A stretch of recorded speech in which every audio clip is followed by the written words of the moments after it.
Mo, you know what time it is. It's time for a new episode of Projo Remembers. Is it Projo Remembers? Projo Latoto? I don't remember. But anyway, it's episode 2. Count them, 2! 2 episodes. And this one's going to be a little different. It's not going to be supplemented with, what you call it, video game footage. It's going to be live footage of my vinyl collection. So that's cool.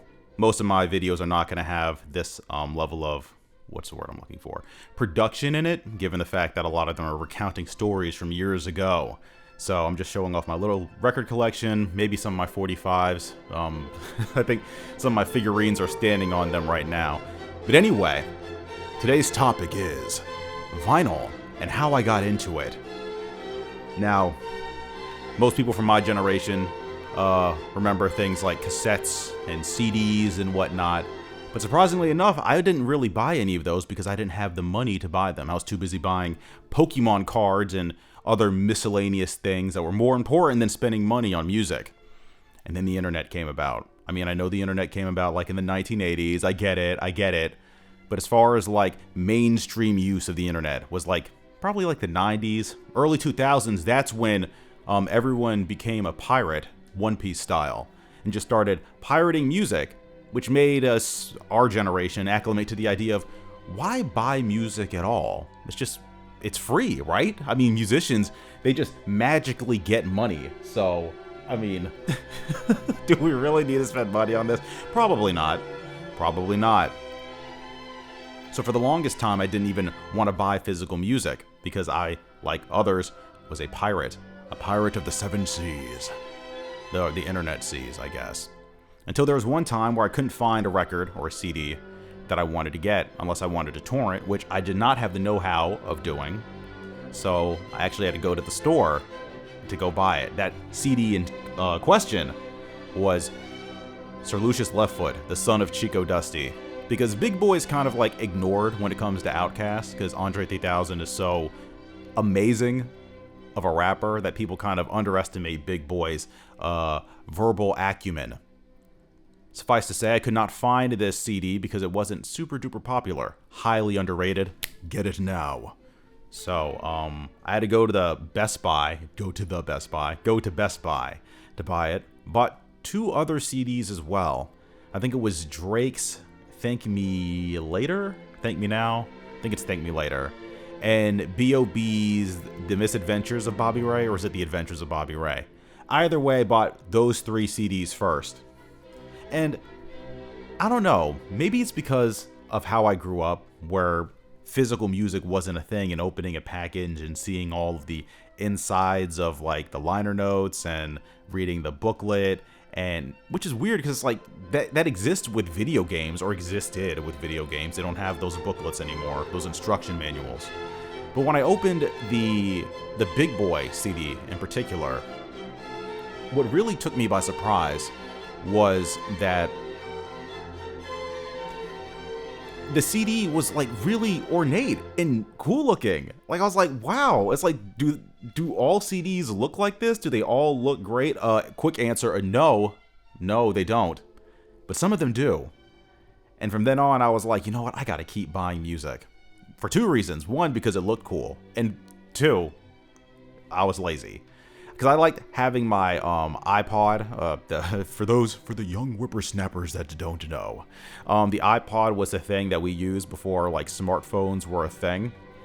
So I liked having all my metadata inside of my iPhone all nice and clean. And buying the music actually did all of that for you. So it was very easy to just have my iPod nice and clean and tidy whenever I wanted to listen to my music. So I started amassing a large collection of music while I was in college. I remember one time where one of my professors in college was talking about vinyl, and he was like, I don't understand why all these young people are getting back into vinyl. I mean, vinyl degrades over time. It's like we have to mix it differently because the bass, if it's mixed poorly, it'll throw the needle out or it'll go over certain parts of the record. I didn't take my professor at his word. I went home and researched that information myself. And with the exception of the loudness wars, he was generally correct. The loudness wars, for those that don't know, is that music has been progressively getting louder and louder and louder, with music being heavily compressed at the same time. So the quality of the music is not as good as it used to be.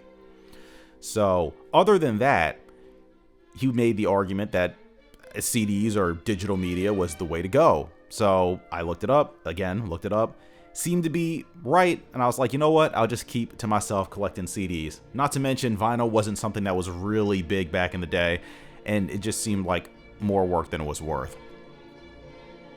Fast forward about 3 years, I've graduated from college, just browsing the interwebs, when I come across a video of a guy showing off his vinyl collection, and it's a Disney vinyl collection, and I'm like, really?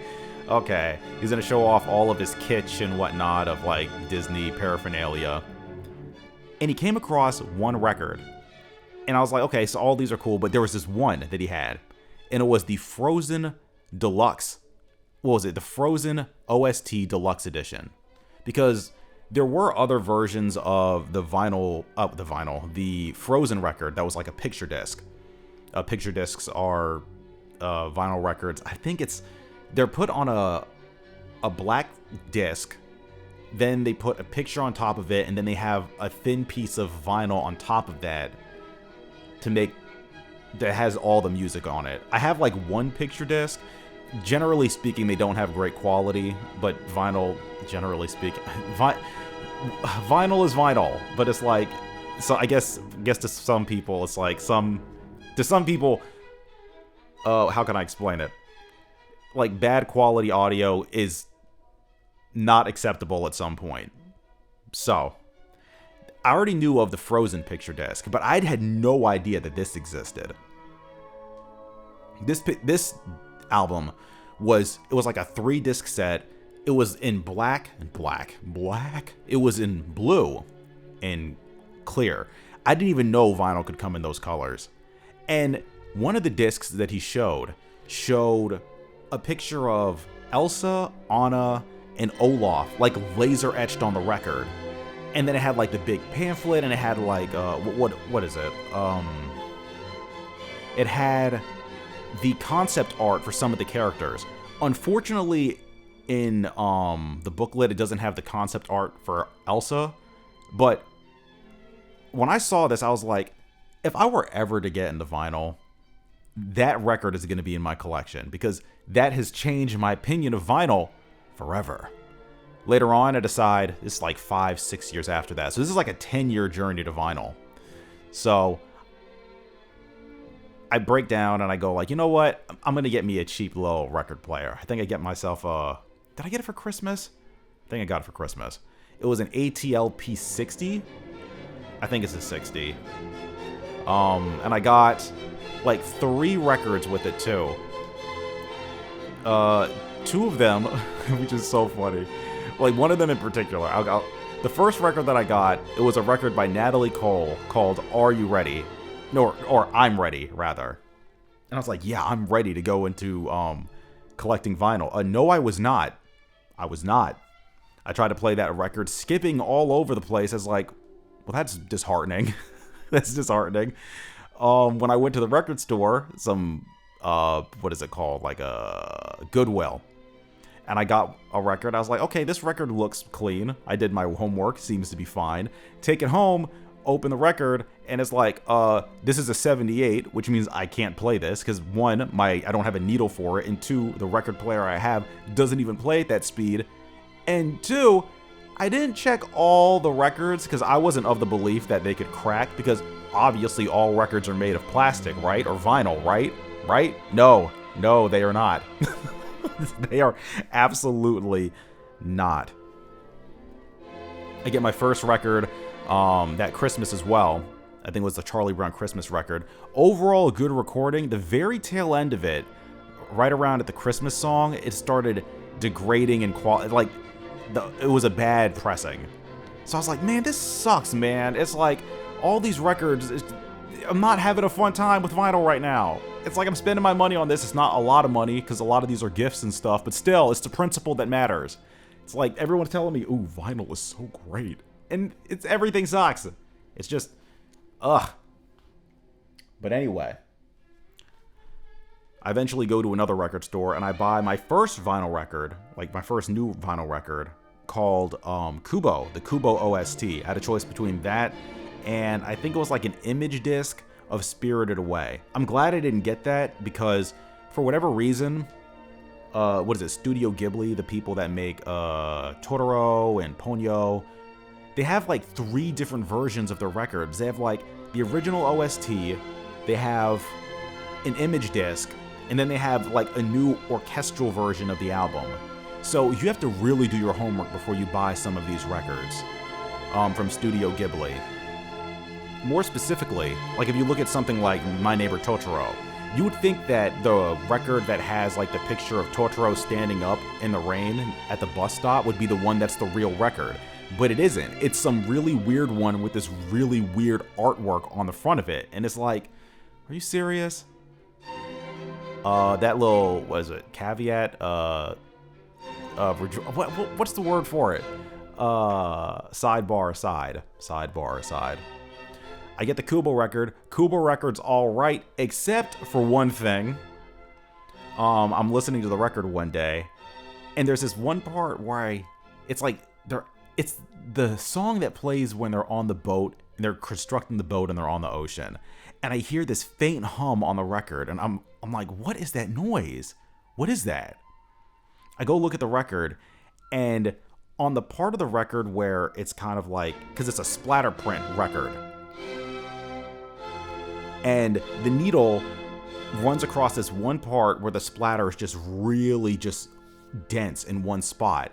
And anytime it rolls over that, it has nothing but like static in it. And it's like, you've got to be kidding me. So now this cool looking record that I have suddenly has issues with it. And it's like, why am I doing this? I go buy what is it? I think that winter or something, I purchased a Soul record from the movie Soul, bought it, skipping all over the place, bought a second one, that one started skipping too. I resorted to putting pennies on top of my 60, my LP60. I was like, oh my god, vinyl can't be this bad, bro. It just can't be. Everyone else seems to be enjoying this and getting through this with no issues whatsoever. After that, I was just like, I'm not buying new vinyl. I'm just not doing this. If I am, I'm not playing it until I get a better record player. And I spend most of my time buying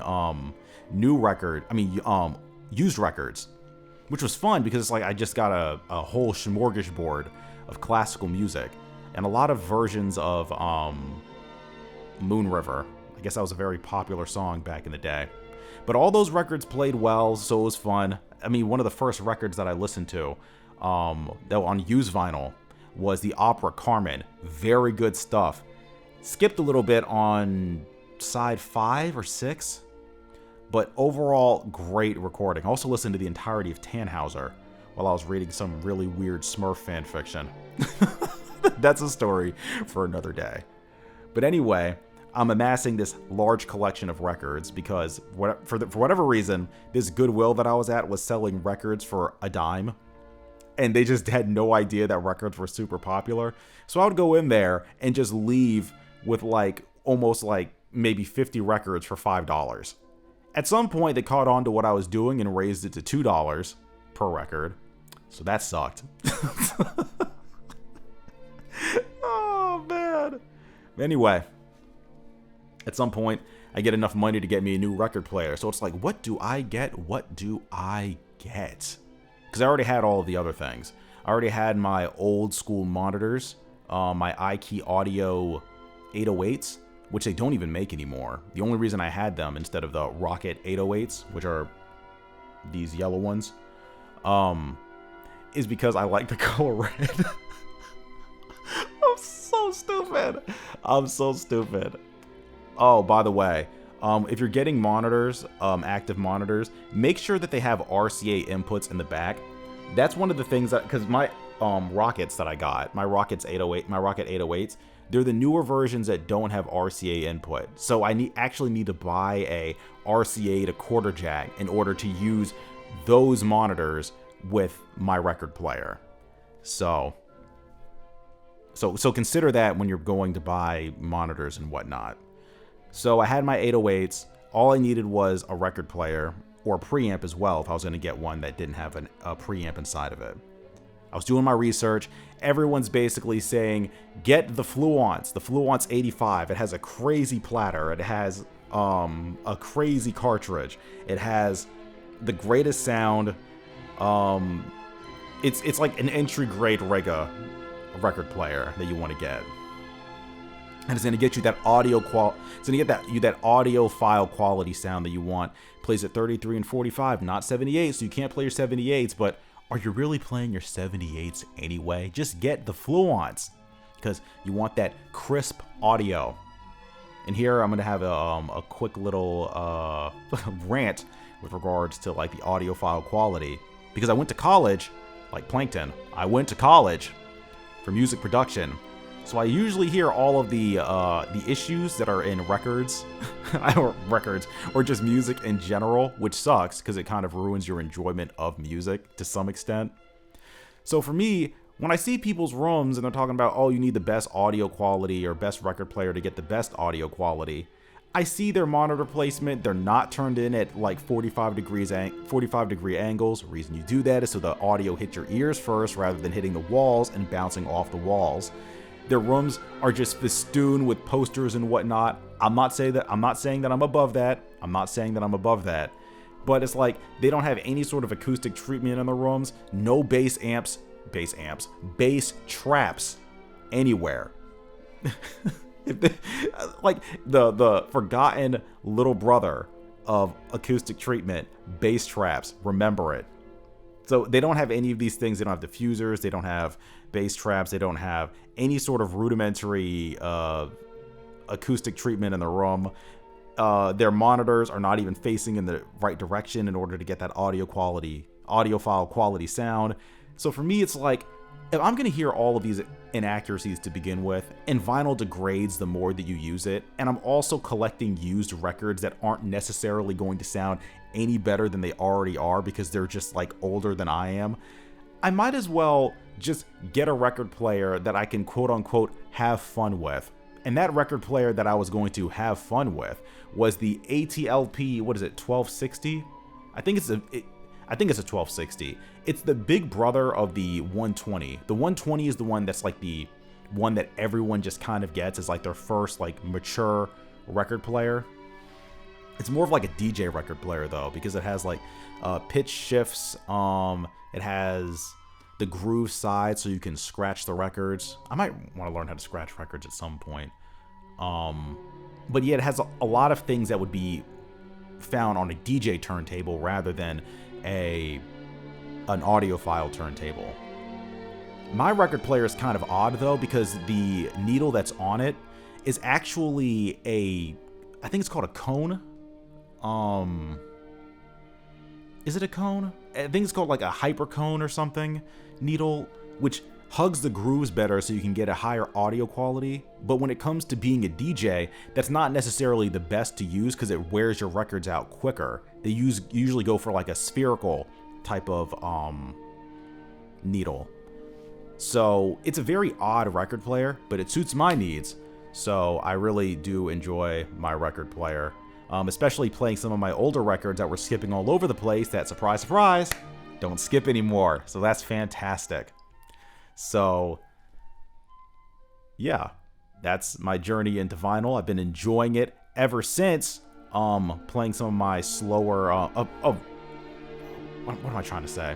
Taking some of these older records, especially like Natalie Cole and even some like Mega Man and stuff, and slowing the pitch down. It gives you like that vaporwave style. It's so dope. It's like, I understand that people want the audiophile quality sound, but at the same time, for me, it's kind of like having that ability to adjust the music and get like a new shape and dimension of all the records that you have just by changing the pitch up or down. That's so great. That's like hashtag great. So I guess, like, what else can I say about vinyl other than that it's expensive if it's new? Here's a little advice with regards to that. Try to figure out what type of record collector you're going to be. For me, it was easy because I already had a large CD collection by that time. And a lot of the music that I had was either pop music or, yeah, it was like pop and rock music.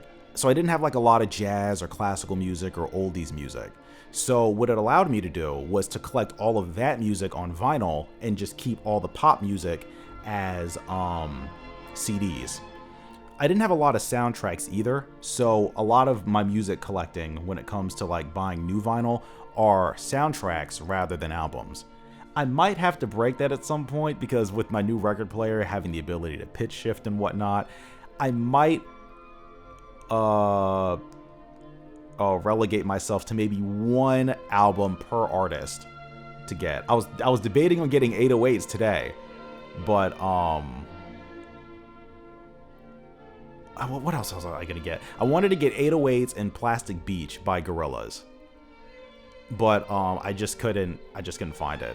Well, no, I did find 808s, but it was like a deluxe edition. I couldn't find Plastic Beach, but I might relegate myself to maybe one of those albums from an artist, so I don't go balls to the walls and buy their entire catalog on vinyl, because vinyl can get pretty expensive. I mean, the entire Samurai Champloo record collection, I only got one of them because I got the rest of them for my birthday, thank God. It's like $80 for one of them. The Frozen record that I mentioned earlier, because it was way out of print,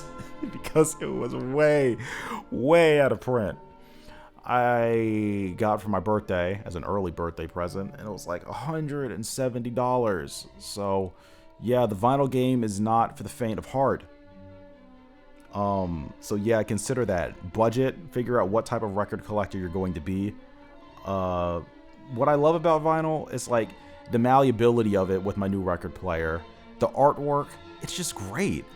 Like that's one of the things that's probably the most underappreciated when it comes to vinyl. Just the visual aspect of it, regardless of the audio quality. So I mean, and that's put me in a weird position too, because it's like some albums look great on vinyl, like the Mad Villainy album is so iconic, the visage of MF Doom on that record, but I already had the CD, but it's like, but I want to get this record somehow, so I got the instrumental version. So I have two versions of the record, one with the lyrics, the other one without them. I think the only other album that I have two versions of is Miles Davis. Is it Miles Davis? No, it's the Charlie Brown record, because I have the Charlie Brown record and the CD. So yeah, that's my journey into vinyl. Happy spinning records, I guess, or whatever, because records are fun. It's a fun hobby. It seems to be a fun community, just sharing all the records that people get into and whatnot. There's just, I don't know, it's a comfy community where it's just kind of like when people find the things that they're looking for, it's just fun. It's just fun. I know it sounds ridiculous to newer generations. I mean, I was in that boat too, where it's like music was free and the idea of spending money on it just seemed ridiculous, but here I am, collecting vinyl and collecting CDs and loving every second of it. So, like, even with this record I found at a, what is it called? I found this at a Goodwill, and it sounds great. So, yeah, with all the advice that I've given, to recap, you don't necessarily need to break the bank on your record player. Find a budget. If you want to go the audiophile route, really commit to it. Don't forget those bass traps. If you're buying new records on an old record player and it skips like crazy, that is expected. Once you get a new record player, those issues should sort themselves out. And most importantly, have fun, because it is a fun hobby. Just spending your money on plastic.